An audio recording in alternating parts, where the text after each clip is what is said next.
The first thing that helped me in my awakening process, right? When I was going through the dark night of the soul, right? And I was facing so many betrayals.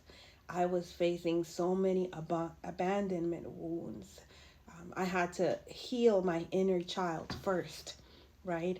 And by choosing myself, I had began the process of healing my inner child, right? And for me, I had gone through a significant amount of childhood abuse, things that break a child apart, right?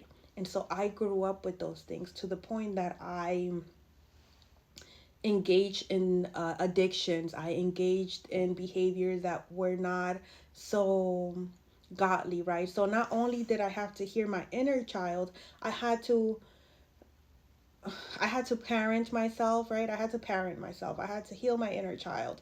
I had to master my energies. I had to master my root chakra, my sacral, my solar plexus, which were like, the root is the sex, the sacral is food, and then the solar plexus is power, right? And then we go up to the heart chakra, which is like healing, right? So before I got to the healing part, I had to master those three energy centers, right? And so with the root chakra, it came with like sex, being promiscuous, the acting out of survival mode,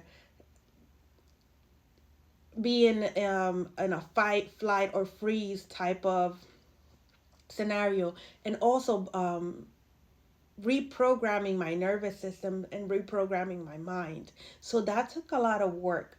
But the first step to do that was when I chose myself. I chose myself by removing myself from places that were not of my highest good, right? And those places and people were like people close to me, people that I loved, people with titles, mother, father, brother, uncle, lover, divine masculine, right? Type of scenario. Like, we have I wasn't aware of this, but the part of my in the beginning of my awakening, I came in contact with my divine counterpart, like my kingdom spouse, right? And he was out of control. So I had to choose myself.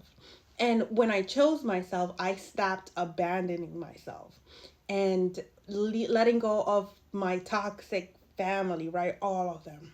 All of them, all of them. Letting go of workplaces, letting go of basically anything that didn't wasn't for my highest good. I had to do that. And what a path that is, right? That is a lonely road. But again, we're never alone. It's not the same thing being lonely as being alone, right? I'm never alone.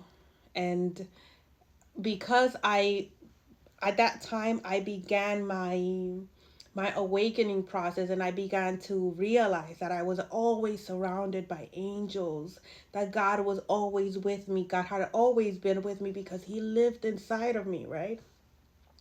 And so my ancestors came through because I had broken some generational curses that I didn't know I had broken. And they were like, what's good? Type of scenario. So I was never alone, and I'm never alone. And so I began my healing journey, right? And at that beginning, those early stages, the one thing that did help me a lot was understanding that Earth was a school, right? And what that did for me was that the way that it was broken down to me was you chose that bloodline that you incarnated in. You chose every single event that happened in your life. There were some things that you just dragged. There were some things that were not written down, right? That you didn't schedule, but because you kept going down the different paths, those events happened, right? But most of everything that you went through, all those traumatic ones that you complain about, that you need to heal from, you chose to go through that so that your soul could evolve, right? So that you can transmute that darkness and turn it into light and become a being of light. And so that gave me a lot of comfort. Like for me, it was for me, it allowed me to flip the script. So instead of me being focused on what was done and why are people so diabolical and things like that, I learned to identify these people as, I was taught about the karmics, which are the people who are in our lives to teach us a lesson where we need to learn something from them, right? Or they need to learn something from us. The non-player characters, which are people who they're never going to wake up in this lifetime. Their role is just to exist, to like make our experience more fruitful, right? And they're able to be used as vessels of the matrix, which are the systems in place to keep us in bondage and stuck, such as politics, religion. um is politics, religion, well, I forgot the rest of them, but you get where I'm going, right? And the ascended masters, right? Which are the souls who are meant to awaken in this lifetime, right? And so I had been instructed that at that specific time, the contract was for me to awaken based on an interaction that I had with my previous kingdom spouse who chose not to wake up and chose a karmic, right? And so that one was really hard as well, right? Because I was like, oh my God, so now my karmic family is diabolical.